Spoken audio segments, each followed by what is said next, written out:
నమస్తే. ఎట్టకేలకు జమిలీ బిల్ ఇక పార్లమెంట్లో ప్రవేశపెట్టారు. ఈ నేపథ్యంలో ఇటు అధికార పార్టీ అలాగే ప్రతిపక్షాల మధ్య మాటల యుద్ధం కొనసాగుతుంది. ఇక జమిలీ సాధ్యాలపై సందేహాలపై కూడా పెద్ద ఎత్తున దేశవ్యాప్తంగా అయితే చర్చ కొనసాగుతుంది. ఈ నేపథ్యంలో ఇదే అంశంతో మాట్లాడడానికి మనతో పాటు డాక్టర్ లింగం యాదవ్ గారు ఉన్నారు, కాంగ్రెస్ నేత. జమిలీ ఇక బిల్లు పార్లమెంట్లోకి వచ్చింది, కేంద్ర మంత్రి దాన్ని ప్రవేశపెట్టారు. ఈ నేపథ్యంలో ఇటు వాదన ప్రతివాదన జరుగుతున్నాయి. జమిలీ సాధ్యమవుతుందా? ఇప్పుడు ఆ బిల్లు జేపీసీకి అయితే పంపించారు. ఈ నేపథ్యంలో ఏం జరగబోతుంది?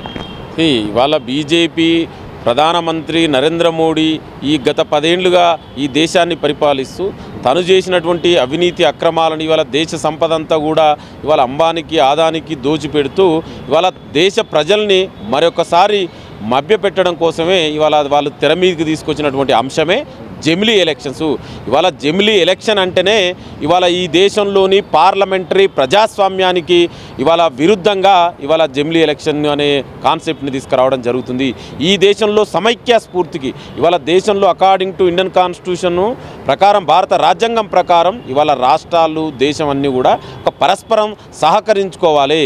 ఇవాళ జమిలీ అనే ఎలక్షన్ తీసుకొచ్చి వన్ నేషన్ వన్ ఎలక్షన్ అనే పేరుతోటి ఏదైతే బీజేపీ నరేంద్ర మోడీ ఇవాళ ఆర్ఎస్ఎస్ నాయకులు ఆడుతురో ఇది ఈ దేశం పైన, రాజ్యాంగం పైన, పార్లమెంటరీ ప్రజాస్వామ్యం పైన ఇవాళ కుట్ర జరుగుతుంది. ఈ ఒక అభ్యంతరం ఇక్కడే ఇప్పుడు బీజేపీ సంబంధించిన పెద్ద అభ్యంతరం ఏంటంటే, స్వాతంత్రం వచ్చిన తర్వాత మొదట్లో జమిలీ కొత్తదేం కాదు, ఆల్రెడీ ఇది అమలైంది. అంటే ఇప్పుడు వ్యతిరేకించడాన్ని బట్టి చూస్తే మీరు అప్పుడున్న నెహ్రూ ప్రభుత్వాన్ని అలాగే ఈ రాజ్యాంగ వ్యవస్థను తప్పుపడుతున్నారా? కాంగ్రెస్ పార్టీ విధానాన్ని కూడా అడుగుతున్నారు. ఇవాళ బీజేపీ నాయకులు ఎవరు మాట్లాడితే వాళ్ళు అదే చెప్తారు. అయితే మనం ఒకసారి అర్థం చేసుకోవాలండి, ఇవాళ దేశానికి స్వాతంత్రం వచ్చిన ఇమ్మీడియట్లుగా ఆ రోజుల్లో ఉన్నటువంటి పరిస్థితుల్లో వాళ్ళు ఉన్నటువంటి దేశ జనాభా ఎంత, దానికి అనుగుణంగా అప్పుడు జమిలీ ఎలక్షన్స్ పోవడం జరిగింది. అదే జమిలీకి ఏదైతే 3 ఎలక్షన్స్కు జమిలీకి వెళ్ళడం జరిగింది స్వాతంత్ర అనంతరం. తర్వాత చాలా రాష్ట్రాలలో మధ్యంతర ఎన్నికలు వచ్చినాయి. ఇవాళ గవర్నమెంట్లు మధ్యలో పడిపోతే దానికి పరిష్కారం ఏంది? ఇవాళ ఎక్కడ కూడా రామ్నాథ్ కోవింద్ కమిటీ దానికి ఆన్సర్ చెప్పలేదు. ఒకవేళ ఇన్ కేస్ ఎవరైనా ఎంపీ ఎలక్టెడ్ అయినటువంటి ఎంపీని కానీ ఎమ్మెల్యేలు కానీ మధ్యలో చనిపోవడం, రిజైన్ చేయడం జరిగితే మరి దానికి సొల్యూషన్ చెప్పలే. ఇవాళ వాళ్ళు ఏమంటారు, ఇప్పుడు ఒకవేళ మధ్యంతర ఎలక్షన్లు వస్తే మరి నీ యొక్క అంతర్యమే దెబ్బతింటుంది కదా, నీ యొక్క కాన్సెప్టే ఇవాళ ఖర్చు తగ్గించాలి, ఒకేసారి ఎలక్షన్స్ పెడితే దేశంలో ఇవాళ చాలా స్ట్రాంగ్ నిర్ణయాలు తీసుకోవాలనుకుంటు. ఇది ఒక పెద్ద కుట్ర. ఇదంతా కూడా బీజేపీ ఆర్ఎస్ఎస్ ఆడుతున్న ఒక నాటకం. ఇవాళ ఇతనికి ఇన్స్పిరేషను నరేంద్ర మోడీకి ఇన్స్పిరేషను ఇవాళ రష్యా అధ్యక్షుడు పుతిన్ గారు. పుతిన్ అయితే ఏ విధంగా దాదాపు 20 సంవత్సరాల పైగా తనే నియంతగా ఇవాళ గతంలో అతను ప్రైమ్ మినిస్టర్గా ఉండు రష్యాకు, ఇవాళ రష్యా అధ్యక్షుడుగా రాజ్యాంగాన్నే మార్చి ఒక నియంతగా ఇవాళ రష్యా ఏ విధంగా ఉందో పుతిన్ మనం చూస్తున్నాం. ఆయనని ఆదర్శంగా తీసుకొనే ఇవాళ ప్రధానమంత్రి నరేంద్ర మోడీ గారు జమిలీ ఎలక్షన్ అనే ఒక కాన్సెప్ట్ తీసుకొచ్చిండు. ఇది దేశ మూల అస్తిత్వానికి వ్యతిరేకం అంటున్నా. ఎందుకంటే మనం ఈ దేశాన్ని ఒకసారి అర్థం చేసుకుంటే ఈ దేశంలో ఉన్నటువంటి భిన్న సంస్కృతులు, భిన్న ప్రాంతాలు, భిన్న జాతులు, ఈ భిన్నత్వంలో ఏకత్వానికి ఇవాళ గొడ్డలు పెట్టి ఇవాళ జమిలీ ఎలక్షన్ అనేది. అదేవిధంగా ఇవాళ ఈ దేశంలో ప్రాంతీయ పార్టీలు మనుగడ లేకుండా, ఇవాళ ప్రతిపక్ష పార్టీలు మనుగడ లేకుండా ఇవాళ ఒక నియంతృత్వ ధోరణితోటి ఇవాళ బీజేపీ తీసుకొస్తున్నటువంటిది ఇవాళ జమిలీ ఎలక్షను. ఇవాళ మీకు చేతనైతే 10 ఏళ్లుగా ఇవాళ 11 సంవత్సరాలు దాదాపు మీరేం చేసిరో ఈ దేశ ప్రజలు చెప్పండి. ఎక్కడ దాని గురించి మాట్లాడతలేరు. అంటే ఈ జమిలీ అనే కుట్రతోటి ఇవాళ ప్రెసిడెన్షియల్ ఫామ్ ఆఫ్ అంటే అధ్యక్ష తరహా పరిపాలనలోకి ఇవాళ ఈ దేశాన్ని తీసుకుపోతున్నారు.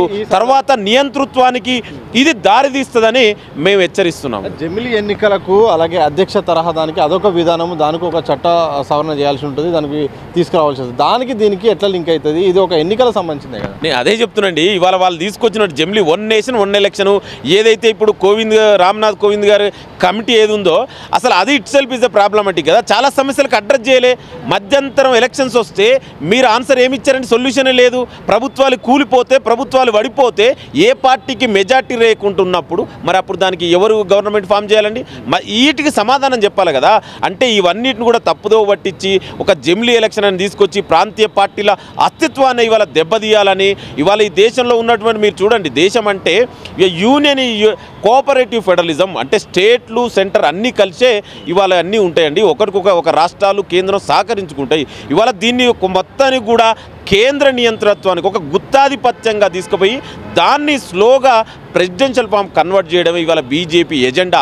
అసలు ఎజెండా నియంతృత్వం. ఇవాళ రష్యాకు ఇప్పుడు నరేంద్ర మోడీకి ఆదర్శం ఎవరంటే ఇవాళ పుతిన్ గారు వాళ్ళకి ఆదర్శం. ఇవాళ మీరు చూడండి, దాదాపు 20 సంవత్సరాల పైగా ఇవాళ పుతిన్ రష్యాను ఏలుతున్నాడు. మరి అక్కడ ఏ విధంగా స్వేచ్ఛ ఉంది, అక్కడ ప్రజలు ఏం పడుతున్నారు, అక్కడ ఎలక్షన్ ఫేర్గా జరుగుతున్నాయి ఇవాళ మనందరికీ తెలుసు.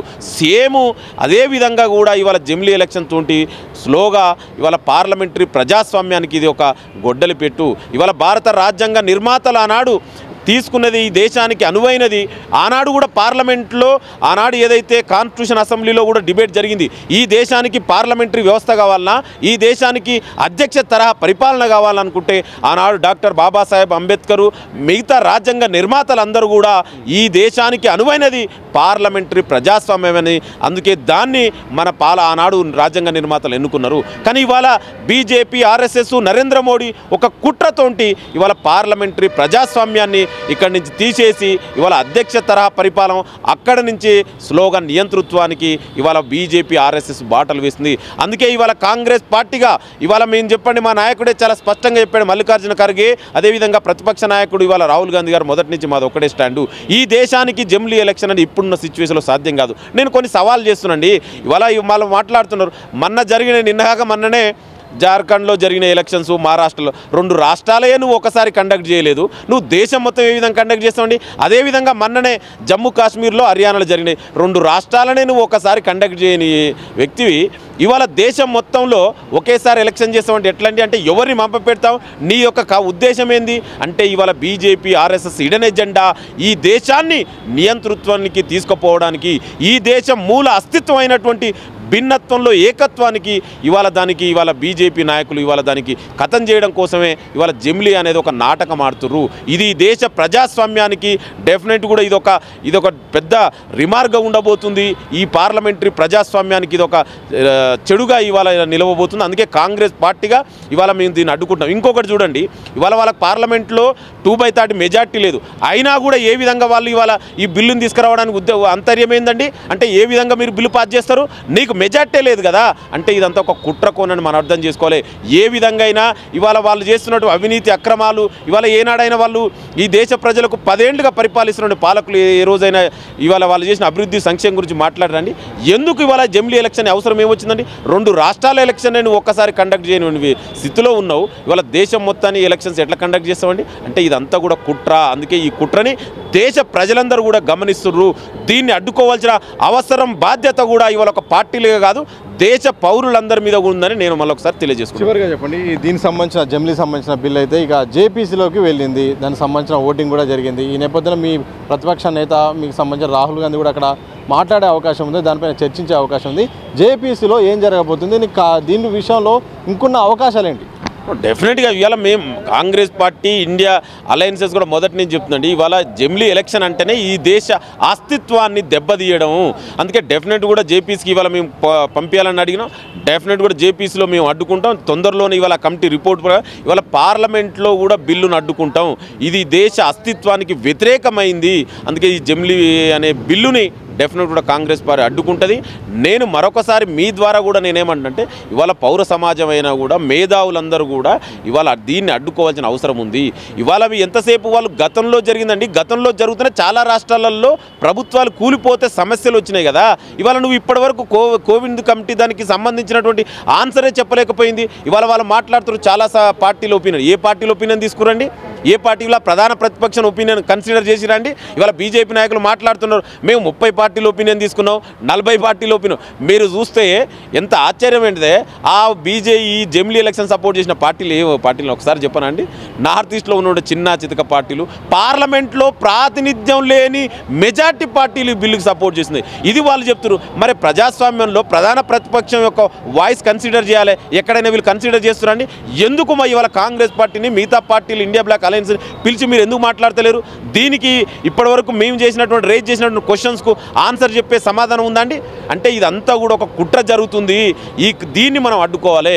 ఇవాళ దీన్ని నియంతృత్వానికి నరేంద్ర మోడీ ఆర్ఎస్ఎస్ నియంతృత్వానికి బాటలేస్తుర్రు.